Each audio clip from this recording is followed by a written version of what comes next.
মৌলভীবাজার শহরের ব্যস্ততম এলাকা লাইফলাইন হাসপাতালের সামনে সোমবার ৬ অক্টোবর সকালে ঘটে গেল এক চাঞ্চল্যকর ছিনতাইয়ের ঘটনা। সকাল 8:30টার দিকে মোটরসাইকেল যোগে আসা কয়েকজন দুর্বৃত্ত হঠাৎ করেই একটি টমটমকে থামিয়ে দেয়। টমটমে থাকা এক নারীর গলা থেকে তারা মুহূর্তের মধ্যেই স্বর্ণের চেইন ও নগদ টাকা ছিনিয়ে নিয়ে দ্রুত পালিয়ে যায়।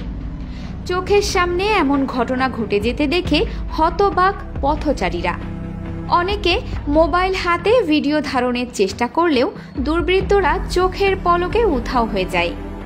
স্থানীয়দের দাবি, দিন দুপুরে শহরের মাঝখানে এমন দুঃসাহসিক ছিনতাই মৌলভীবাজারের আইন শৃঙ্খলা পরিস্থিতি নিয়ে বড় প্রশ্ন তৈরি করেছে।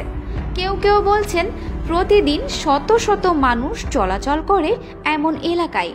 যদি এমন ঘটনা ঘটে তাহলে সাধারণ মানুষের নিরাপত্তা কোথায়? এদিকে ঘটনাটি জানাজানি হতেই পুরো এলাকায় ব্যাপক আলোচনা শুরু হয়। সামাজিক যোগাযোগ মাধ্যমেও নিন্দা ও ক্ষোভ ঝরছে।